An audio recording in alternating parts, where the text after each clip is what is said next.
Forgive me for my unclarity, this is a rather spontaneous question.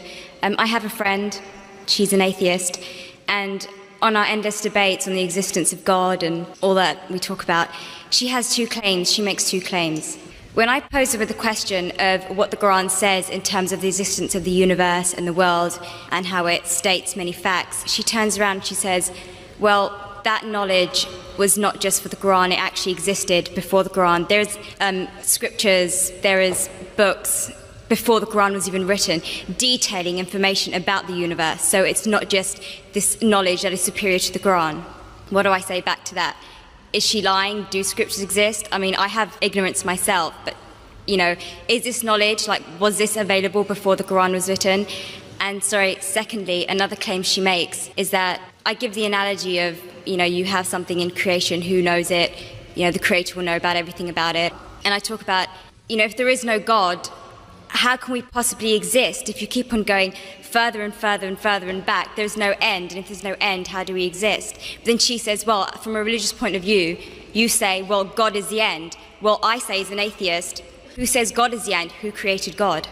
That's my question. Thank you. Sister has posed two questions which are again common. The first question is that all the things mentioned in the Quran were already present before.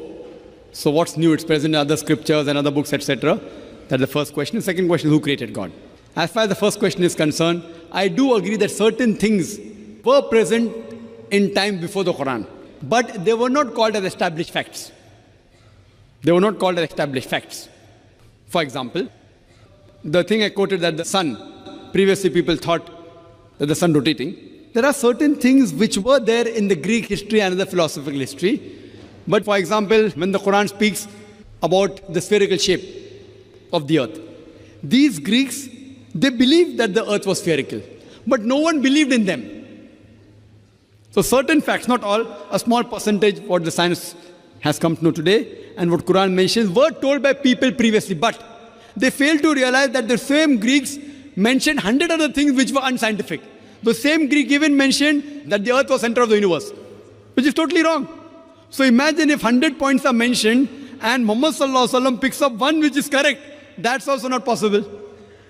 So I do agree with you, sister, that certain things were mentioned before science established as a fact today. But these things weren't established that time. And to say that out of the 100 false things they mentioned, if one thing is right, to pick up the one correct thing is again also not possible. Once it's possible, but not thousands of times, sister.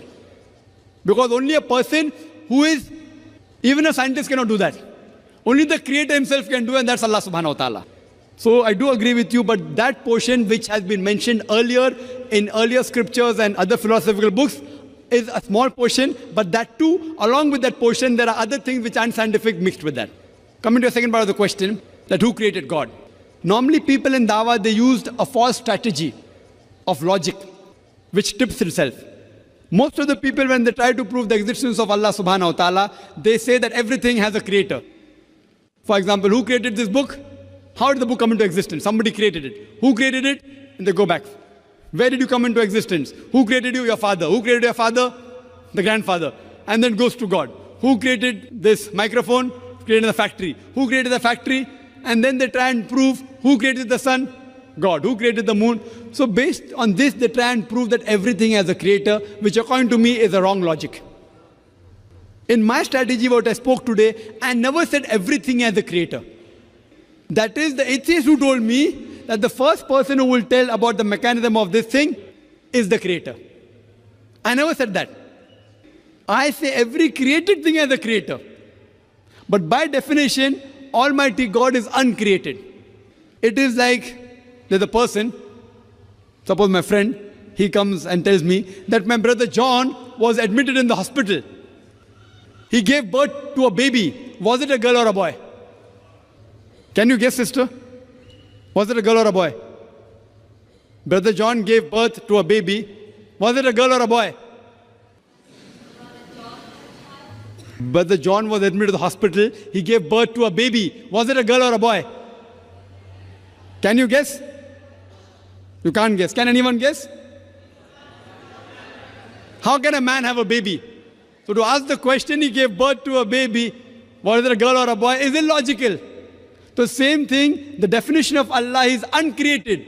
The moment you say who created Allah, he ceases to be Allah.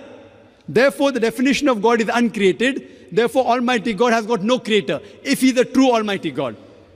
Hope that answers the question.